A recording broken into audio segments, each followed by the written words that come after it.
It was just past midnight when the flashing lights hit my gate. At first glance it looked like a police cruiser, but something about it felt off. The car was too beat up, the plates half covered with tape, and the two men stepping out wore uniforms that looked like they came straight from a thrift store. They strutted up badges clipped on crooked and barked that they were here on HOA business. Now I don't know about you, but where I come from, an HOA doesn't get to send armed officers onto private land, especially not mine. My property isn't even under their rule.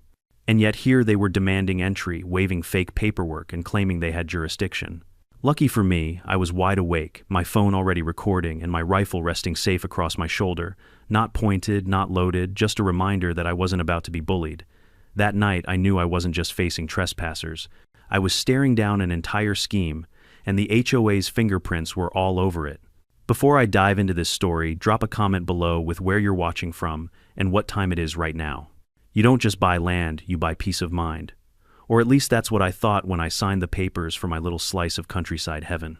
My acreage sat just outside the boundaries of a sprawling subdivision, the kind with cookie-cutter houses, manicured lawns, and more rules than a military boot camp. The kicker, my deed was crystal clear. My parcel was not under their HOA jurisdiction. That was exactly why I bought it. I wanted open sky, the freedom to build a barn where I pleased, and the right to drink coffee on my porch without a committee deciding whether my mug matched the neighborhood aesthetic. But if freedom was what I purchased, trouble came free of charge, and its name was Lydia Kroll. Lydia was the HOA president, self-anointed queen of the subdivision. Picture a woman with a permanent spray tan pastel blazer collection and a clipboard practically welded to her hand. Her voice had that nasal, condescending quality, the kind that could make the word hello sound like an insult. From the day I moved in, she made it her personal mission to invite me to join her community. By invite, I mean thinly veiled threats, disguised as neighborly concern. The first note came tucked under my gate latch. We've noticed unsightly brush along your fence line. Please clear it within 10 days or risk penalties. It wasn't signed, but Lydia might as well have pressed her lipstick on it as a seal. I tossed it in the fire pit. Next came the letters, actual paper on HOA. Letterhead taped to my fence like I was some medieval outlaw. They cited noise complaints when I used my chainsaw to cut firewood. They claimed structural concerns over the lumber I stacked near my shed. Each one ended with the same smug flourish. Failure to comply may result in enforcement. Enforcement, that word had a stink to it. At first I laughed. I figured she'd get bored once she realized her rules didn't extend past the subdivision sign. But Lydia wasn't wired to get bored, she was wired to escalate. The real flashpoint came when I broke ground on my barn. Nothing fancy, just a pole barn for tools, hay, and maybe a workshop. I'd pulled permits, followed county code, and even chatted with the inspector who gave me the green light. But the sight of wooden posts rising above the fence line must have fried Lydia's last nerve. She cornered me one afternoon as I unloaded lumber. Unapproved structures, she declared, tapping her clipboard like a judge with a gavel. This violates Section 14 of the community bylaws. I leaned on my tailgate, sipping iced tea. Ma'am, with all due respect, your bylaws stop at that subdivision line. My barn isn't your concern. Her eyes narrowed. We'll see about that. From then on, it was war by paperwork. Certified letters, mandatory inspection notices, even a laughable fine invoice tucked under my wiper blade while I parked at the grocery store. She'd signed it herself, Lydia Crowell, President Maple Grove, HOA. Now, most folks would have blown up at this point. But me, I've been in construction for 20 years. I know the value of patience and documentation. So instead of shouting, I got smart, I invested in cameras. A wide angle mounted high on the gate post. Motion-triggered game cams facing the road. A doorbell cam linked to my phone. Every angle of my property became a film set with me as the director and Lydia as the unknowing star. And it paid off. Because her little foot soldiers, board members, concerned neighbors, even a landscaper she sent to inspect drainage all got caught on tape. One even muttered, she said he'd cave by now. See, I wasn't just defending my barn. I was building a paper trail, a fortress of evidence. I wanted her threats, her overreach, her harassment, all on record. Not just for me, but for the handful of neighbors she bullied into repainting mailboxes or tearing down sheds.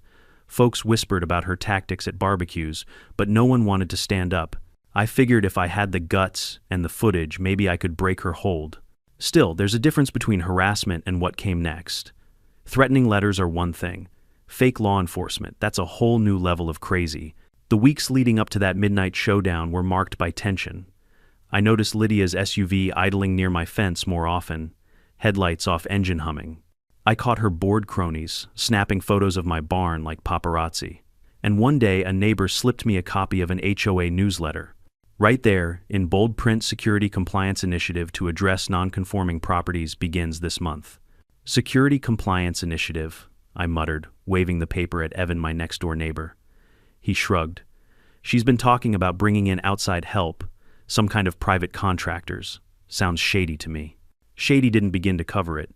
I'd seen contractors. These weren't contractors. They were imposters. Looking back, the warning signs were clear. Lydia's obsession had morphed from petty fines into some twisted crusade. She wanted absolute control, and anyone outside her web was a threat to be neutralized. Her problem: I wasn't built to be neutralized. That's why, when those two men stepped out of that beat-up cruiser under the glow of my gate lights, I already had a file thick enough to bury her ambitions. The rifle on my shoulder wasn't the real weapon that night. The real weapon was the truth, and I'd been loading it for months. And as I watched those fake badges glint under the moonlight, I knew one thing: this wasn't just about my land anymore. It was about drawing a line she could never cross again. You never forget the sound of gravel crunching under tires when you're not expecting company. That night the noise pulled me from my chair like a gunshot. My gate camera lit up my phone screen, two men stepping out of a cruiser that looked like it had been pieced together from a junkyard. The paint was faded, the decals half peeled off, and the plates, well, let's just say duct tape isn't standard issue for law enforcement. I stepped outside calmly, the way you do when you want your body language to speak louder than your words. My rifle hung across my shoulder barrel down, action open. Perfectly legal, perfectly safe, but unmistakably visible. The way their eyes darted to it told me they got the message. "Evenin'," I said, leaning against the gate. "Lost." The taller one, Mitch, squared his shoulders like he'd been practicing in front of a mirror. His badge glinted under the floodlight, but the emblem looked like something ordered from a costume shop. He flashed it anyway, quick and sloppy. "Sir, we're with the Community Compliance Unit," he announced, puffing his chest. "We're here to conduct an inspection of your structure. HOA directive." I let the words hang in the air a second before smirking. "Community compliance, huh? Funny, I've lived here years and never heard of that branch." His partner Dale stepped up. Shorter, heavier, the kind of guy whose uniform shirt strained at the buttons. He pulled a crumpled paper from his pocket and slapped it against the gate. "Violation of Structure Code, Section 14. Probable cause for inspection." Now I've dealt with real inspectors. They carry clipboards, not printer paper with clip art seals. I leaned closer just enough for my gate camera to catch the details. Wrong font, wrong signature line, wrong everything. I chuckled. "You boys make that on Microsoft Word." Their faces tightened. Mitch leaned in, lowering his voice like he thought it'd make him sound more official. "Open the gate, now. You're out of compliance. We don't need a warrant on HOA land." That line nearly made me laugh out loud. "HOA land," I repeated. "Buddy, this isn't HOA land. This is my land.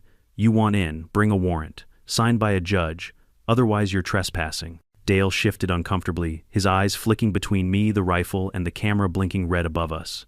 "Look, sir, we're just doing our job." "Your job?" I tilted my head. "What agency are you with again?" "Community Compliance," Mitch repeated, firmer this time, like doubling down on a lie made it true. I nodded slowly. "Great. Let's call the sheriff and clear this up." I pulled out my phone, thumb hovering over the call button, on speaker so they could hear every word. 911, "What's your emergency?" the dispatcher answered. "Yes, ma'am," I said, clearly staring Mitch dead in the eye. "I've got two individuals claiming to be law enforcement officers at my gate. They say they're from Community Compliance Unit. Can you confirm that agency?" There was a pause. Then the dispatcher said, "Sir, there is no such agency in this county. Stay on the line. Deputies are on their way." Mitch's bravado cracked for the first time. His jaw twitched. "We don't have to deal with this," he muttered. He yanked the paper back, crumpled it in his fist, and signaled Dale toward the cruiser. "You'll regret this," Dale barked over his shoulder, though his voice trembled more than he probably intended. They slammed the doors, fired up the engine, and peeled out, gravel spitting behind them. My cameras caught the plates half covered, but still legible under the night vision. I let the rifle rest back against my porch, exhaling slowly. It would have been easy to feel shaken. Truth is, I felt vindicated. Months of Lydia's harassment had led to this moment, her desperation painted in counterfeit badges and fake citations. And now I had more than angry letters. I had proof. When the deputies arrived 20 minutes later, I showed them the footage. One of them, Deputy Ramos, shook his head as he replayed Mitch flashing his toy badge. "They're not cops," Ramos confirmed. "Not even close. That's impersonation, plain and simple." "Think the HOA sent them?" I asked, though I already knew the answer. Ramos didn't commit, but his eyes said enough. "We'll be looking into it. Meanwhile, keep your cameras rolling. If they come back, don't confront, call us right away." I nodded, but deep down, I knew confrontation was inevitable. Lydia wasn't the type to back down gracefully. No, this was just her opening act. Back inside, I loaded the footage onto my laptop frame by frame. Mitch's face caught in high resolution. Dale's too. Their cruiser-dented fender, and that plate half hidden but still traceable. And then something else caught my eye. A parking pass dangling from the rearview mirror. Printed in bold letters, Kroll Community Services, LLC. Crowell. Lydia's last name. It wasn't just a hunch anymore. The HOA president had crossed the line from nuisance to criminal conspiracy, and she'd been dumb enough to leave her fingerprints all over it. I leaned back in my chair watching the footage loop. They thought they'd scared me. Truth was, they'd just given me the rope I needed to hang their whole operation. That night, as the cicadas hummed outside my window, I drafted a plan. Cameras rolling, paper trail ironclad. And Lydia, she was about to learn the hard way that when you send fake cops onto a man's land, you'd better pray he doesn't have the truth and a rifle ready. Because I did. I woke up the next morning with that gnawing mix of adrenaline and anger still churning in my chest. Sleep didn't come easy when you'd spent the night fending off fake cops at your own front gate. My coffee tasted sharper, my eggs burned in the pan because I was replaying the scene in my head instead of watching the skillet. I wasn't just rattled, I was ticked. Not scared, just fed up. After breakfast, I sat at my desk, pulled up the footage from every camera angle, and started scrubbing frame by frame. Technology is a funny thing. People think they can hide in the dark, but infrared doesn't care about shadows. There was Mitch's face clear as day as he flashed his costume shop badge, and there was Dale sweating bullets fumbling with that crumpled paper. But what made me sit up straighter was the detail on their cruiser. The plates were covered with duct tape, sure, but I zoomed in and froze the frame. One corner of the tape had peeled back, exposing part of a number. I jotted it down. Then I caught something else hanging from the rearview mirror. A parking pass. Bold letters, Kroll Community Services, LLC. Crowell. Lydia Crowell. The HOA president herself. I laughed so hard I nearly spilled my second cup of coffee. This wasn't just some random intimidation stunt. Lydia had practically signed the scene with her name. I knew better than to storm over to her house. That's exactly what she wanted, me losing my cool, giving her something to twist. Instead, I did what she didn't expect. I went digging. First stop, Evan, my neighbor, and one of the few sane voices on our street. I found him leaning on his mailbox, sipping orange juice straight from the carton. He was that kind of guy, rough around the edges but loyal as a hound dog. "Evan," I said, holding up a printout from my footage, "recognize these clowns." He squinted at the photo. "That's Mitch Wright, used to hang drywall, got fired for stealing tools. And Dale, man, he's been running shady car deals out of his garage for years. Lydia's got them wrapped around her finger." I showed him the parking pass. His eyebrows shot up. "Crowell, LLC. Oh, you're kidding me. She's actually paying them to play pretend." "Looks that way," I said. Evan shook his head. "You're not the only one you know. Lydia's been sending out emails about some security audit. Said non-compliant properties were going to be dealt with. Most folks figured it was just scare talk." Scare talk, my foot. It was impersonation, plain and simple. After thanking Evan, I drove down to the county office. The clerks know me. I've pulled permits for every nail I've driven out here. When I showed them the fake citation Dale had waved in my face, the inspector just about spit his coffee. "This isn't ours," he said, flipping it over. "Wrong letterhead, wrong signature block, and we don't even cite Section 14. Whoever made this, they're playing dress-up, not law enforcement." That's when I laid the big question on him. Any inspection orders filed for my address? He clicked through the system, shaking his head. "Nothing. Clean record. Whatever they're doing, it's not coming from us." I left the office with a copy of my clean file tucked under my arm like a shield. The county had my back, at least on paper, and now I had proof that Lydia's compliance squad had no legal footing. But I wasn't done. I wanted to know who exactly was behind this so-called Kroll Community Services, LLC. A quick search on the Secretary of State's website pulled up the details. Registered under Lydia's name. Business license suspended last year for improper practices. Address listed as her own subdivision home. It was all there in black and white. I almost couldn't believe it. She hadn't even bothered to cover her tracks. It was like she assumed no one would ever call her bluff. Still, I needed muscle on this, so I called Deputy Ramos. He'd been the one who came out last night, the one with sharp eyes and a sharper sense of when something stank. "Ramos," I said. "When he picked up, you're going to want to see what I found." I laid it all out, the video stills, the plate numbers, the LLC registration. He listened quietly, then let out a low whistle. "You've got yourself a nice pile of evidence. This isn't just harassment anymore. This is impersonation conspiracy, maybe even fraud. We'll get our detective unit on it." I asked him the part that had been itching at me. "If they come back?" "Keep recording," he said, "and don't engage. Let us catch them in the act, we'll be ready." I hung up with a sense of both relief and anticipation. Relief that the law was finally circling Lydia's little empire. Anticipation because I knew she wouldn't stop here. If anything, she'd double down. She'd convince herself she was untouchable. That's the funny thing about people drunk on power, they don't know when to quit. That evening, I sat on my porch, watching the sun dip behind the tree line. My barn posts stretched high, casting long shadows across the field. I thought about all the neighbors Lydia had bullied into repainting shutters or ripping out shrubs that didn't meet her standards. I thought about the old couple who'd paid a fine just to park their RV in their own driveway. Folks who never fought back because they didn't have the stomach for it. But me, I wasn't just fighting for myself anymore. I was fighting for everyone who'd been steamrolled by her fake authority. The line had been crossed. Lydia sent imposters onto my land and I had the proof. Now the only question left was, how do you fight a bully who hides behind an HOA? Simple. You let her write her own downfall one bad decision at a time. And I was more than happy to keep the camera rolling. When you've spent years in construction, you learn something important: structure beats chaos. A house doesn't stand on good intentions, it stands on a foundation. And if you want to beat someone like Lydia Crowell, you don't just wait for her next stunt. You build a foundation so strong that when she swings, she knocks herself out. That morning, after the county office and Ramos confirmed what I already knew, I sat down with a yellow legal pad and sketched my plan like I was drawing up blueprints. The goal wasn't to scare her. The goal was to catch her red-handed, make her look ridiculous in front of her followers, and hand the whole mess to law enforcement with a bow on top. First step, paper shields. I printed copies of my deed, the county parcel map, and the state trespass statute. Big, bold letters across the top: "This property is not under HOA jurisdiction." I laminated the pages, mounted them on plywood, and posted them right at the gate where nobody could miss them. I even added a QR code that linked to the county's property website. Let them try to argue with that. Second step, camera overhaul. I'd already covered the basics, but now I wanted Hollywood production value. I repositioned my gate cam so it caught both faces and license plates. I mounted an extra mic for crystal clear audio. I put up a second game cam down the drive to catch any angle they might try. And most importantly, I set up motion alerts so that the second anyone stepped foot near my gate, my phone would light up, and so would Deputy Ramos's. Third step, the bait. See, I knew Lydia wasn't finished. The parking pass in Mitch's cruiser told me this wasn't a one-time intimidation job, it was a system she'd set up.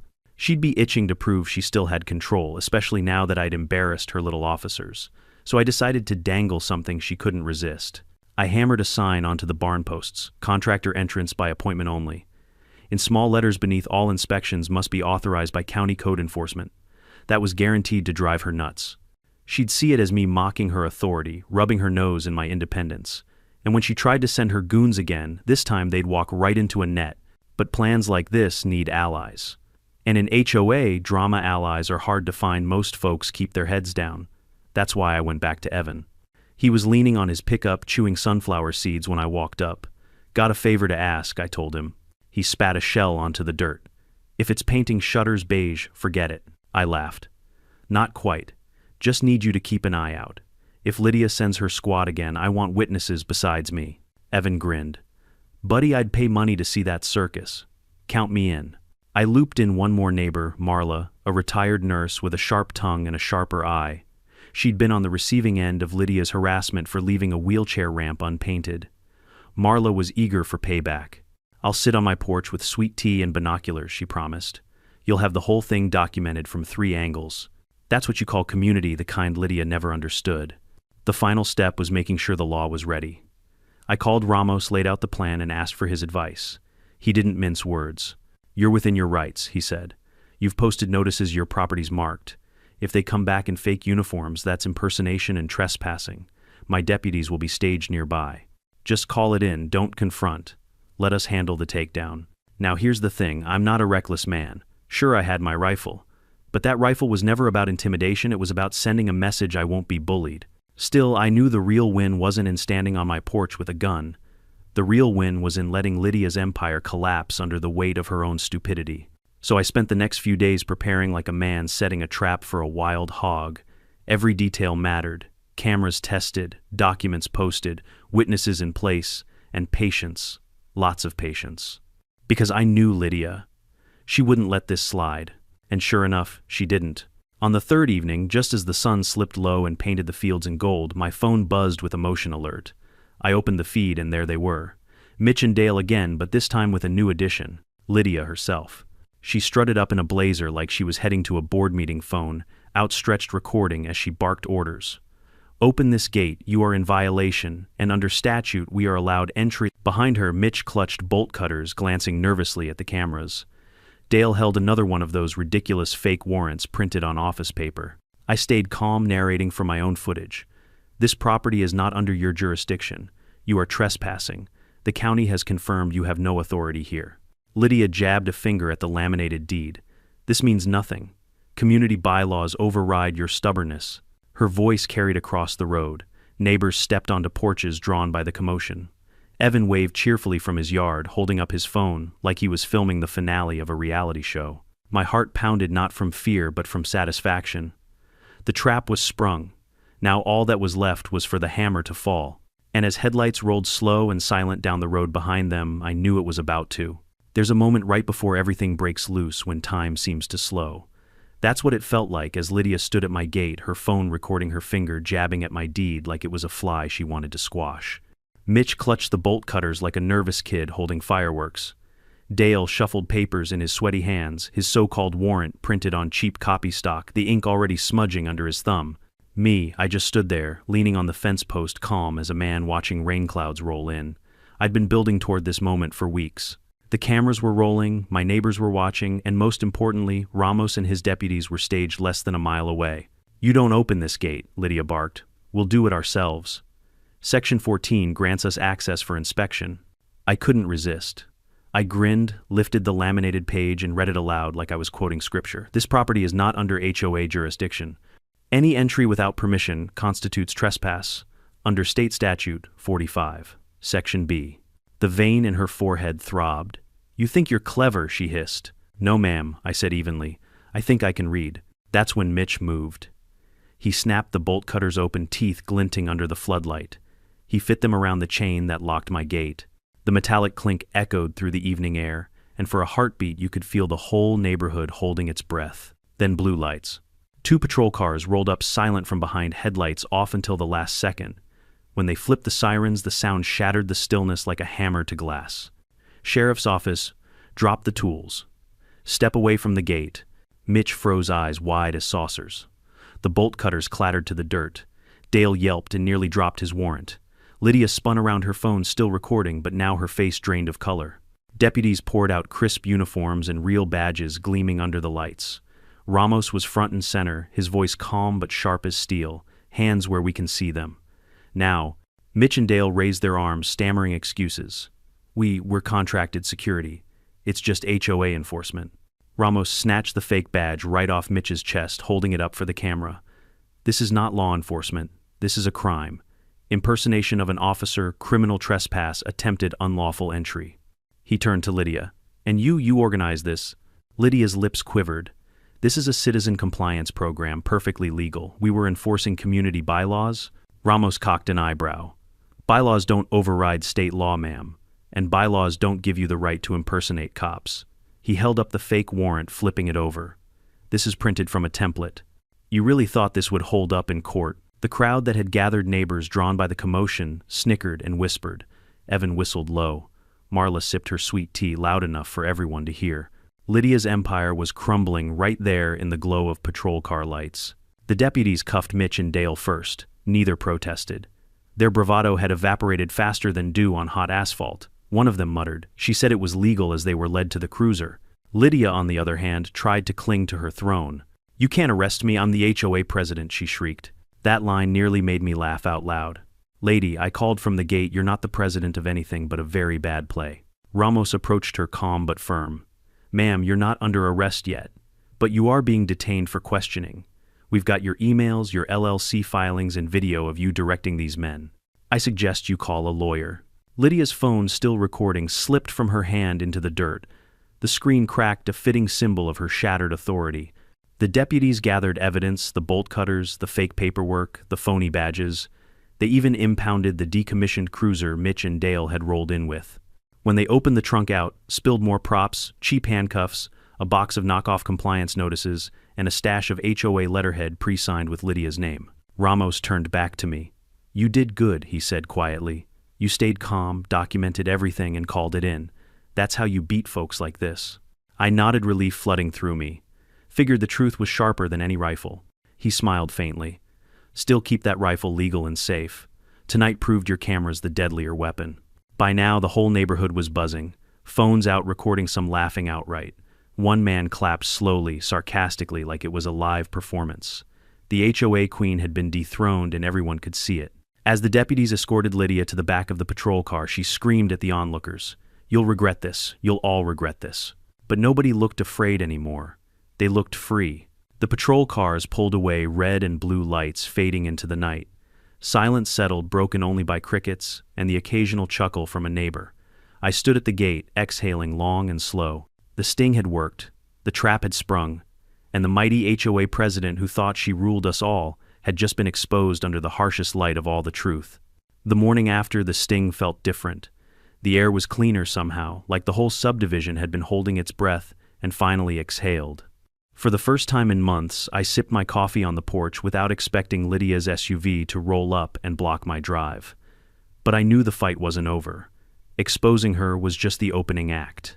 The fallout, that was where the real drama began. By noon, word had spread faster than a prairie fire in the wind.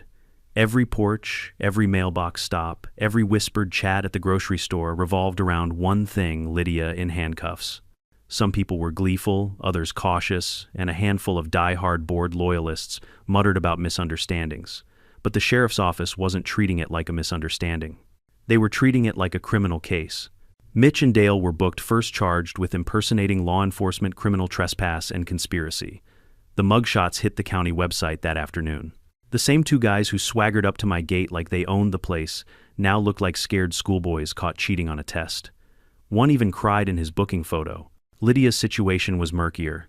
She hadn't clipped a badge to her chest or swung bolt cutters herself, but the paper trail I'd built, her emails, the LLC registration, the HOA funds routed to Crowell Community Services that tied her neatly into the mess. Within 48 hours, the county prosecutor filed charges of conspiracy to commit impersonation, misuse of association funds, and harassment. She was out on bail, of course. You can't keep a woman like Lydia quiet, not even with felony charges. She stormed back into the subdivision like nothing happened, lips pursed, hair perfect, and eyes scanning for anyone who dared smirk at her downfall. But something had changed. People weren't averting their eyes anymore. They were meeting her stare with cold silence or worse, laughter. Then came the board meeting. Oh, that board meeting. The HOA clubhouse had never been so packed. Folding chairs lined the back wall, people squeezed shoulder to shoulder, half the neighborhood jammed in just to watch the fireworks. I went not because I was a member, but because I had every right to sit in and watch the implosion. The board president's chair, usually Lydia's throne, was empty at first. When she walked in, the room split. A few clapped weakly, but most stayed quiet. She sat down, slammed her clipboard on the table, and launched straight into her speech. "These allegations are exaggerated," she declared. "We acted in good faith to preserve the integrity of our community." The room erupted.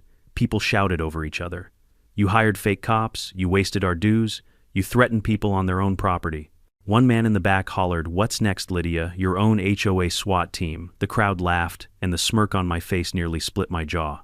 The treasurer, usually her lapdog, cleared his throat nervously. The financial review shows several large transfers to Crowell Community Services, LLC. They, don't match any approved vendor contracts." Gasps. Murmurs. Someone yelled, "That's embezzlement." Lydia banged her clipboard like a gavel. "Order, order. This is all being taken out of context." But the board wasn't hers anymore. Evan stood up from the second row, waving a stack of papers. "Out of context. These are your emails, Lydia. You wrote, "Have Mitch and Dale enforce inspections. Collect fines on the spot if needed." That's not context. That's a confession. Her face turned crimson. Those were drafts. The crowd howled with laughter. In the end, she lost her crown right there in that clubhouse. 3 board members resigned on the spot rather than be dragged down with her. A motion to remove Lydia as president passed with nearly unanimous applause. She stormed out clipboard in hand, muttering threats about lawsuits. But by then, the Queen had no subjects left. On the legal side, things moved fast. The civil attorneys smelled blood in the water. I filed my own suit: trespass, harassment, interference with property rights, emotional distress. But I wasn't alone. Marla filed. Evan filed. Half a dozen families who'd been bullied into fines or compliance joined together in a class action. Discovery unearthed more rot. Lydia had been funneling HOA dues into her security initiative for months, disguising it as community safety projects. The so-called fines she'd collected straight into Crowell LLC's account, kickbacks hidden under event fees. It wasn't just a power trip, it was a racket. Facing mountains of evidence, Lydia's insurance providers panicked. Settlements were whispered, lawyers shuffled papers like card sharks, and by the time the dust started to settle, the HOA agreed to sweeping reforms: mandatory third-party audits, board term limits, a strict ban on private security without county oversight, full restitution to every homeowner fined under Lydia's sham rules. As for me, the settlement check covered more than just my trouble. It funded the barn I dreamed of, finishing, and then some, but the real satisfaction wasn't in the money. It was in the letter every resident received: a formal apology signed by the interim board. Lydia's name wasn't on it. When it was all over, I held a barbecue on my property right in the shadow of my nearly finished barn. The same neighbors who once whispered nervously about Lydia's wrath showed up with potato salad and lawn chairs. Evan grilled burgers. Marla told the story of Lydia's meltdown so dramatically that people were wiping tears of laughter from their eyes. For the first time, we weren't just neighbors. We were a community, one Lydia no longer controlled. I made a point of donating part of my settlement to the local volunteer fire department, the folks who'd always had our backs without demanding power over us. And on my new gate, I installed a small brass plaque that read, "Bring a warrant." It was more than a joke. It was a reminder. Rights aren't gifts handed down by an HOA president. They're yours by law, and you defend them with patience, persistence, and a camera lens sharper than any threat. Lydia tried to build a kingdom on intimidation. In the end, all she built was her own downfall. And I'll be honest, watching that crown crumble was sweeter than any settlement check could ever be. The weeks after Lydia's fall were the quietest I'd ever experienced since buying my land. No more taped letters on my gate. No more phantom fines tucked under windshield wipers. No SUVs idling in the shadows. For the first time in a long while, the night sounds of crickets and owls weren't background noise to tension, they were peace itself. My barn rose quickly after that. With the settlement money and the weight off my shoulders, I poured myself into building it right. Post beams, metal roof, concrete floor, solid, simple mine. Every time I drove a nail, I thought of how Lydia had tried to stop this project, claiming it was an eyesore. Funny how something she hated so much now stood as the monument to her undoing. The HOA, of course, wasn't the same. Lydia's chair sat empty for a few weeks, her clipboard abandoned in the clubhouse like a relic of a dead regime. Evan, reluctant but steady, stepped in as interim board chair. He wasn't the type to crave power. He just didn't like to see people pushed around. His first act was to propose new bylaws, ones that actually protected homeowners instead of policing them. The reforms were sweeping. No more arbitrary fines. No more secret contracts. Any decision that cost money required full community approval, and private security banned outright. The same board that once cowered under Lydia's thumb now voted unanimously to dismantle the empire she'd built. Neighbors I barely knew started showing up at my fence line just to talk. The Johnsons, who had nearly lost their savings repainting their home twice to satisfy Lydia's ever-changing palate standards. The Martinez family, who had paid storage violations for keeping their boat in their driveway. Marla, of course, became a folk hero for the way she told Lydia's meltdown story she'd reenact. Lydia's shriek of "You'll regret this" so perfectly that people laughed until they cried. It struck me one evening as we all sat around a barbecue at my place that the real victory wasn't the lawsuit or the settlement or even the downfall of one power-hungry woman. The real victory was that people had finally remembered they weren't subjects, they were neighbors. For the first time since I'd moved here, the word community actually meant something good. Lydia. She moved out, sold her house at a loss, disappeared overnight.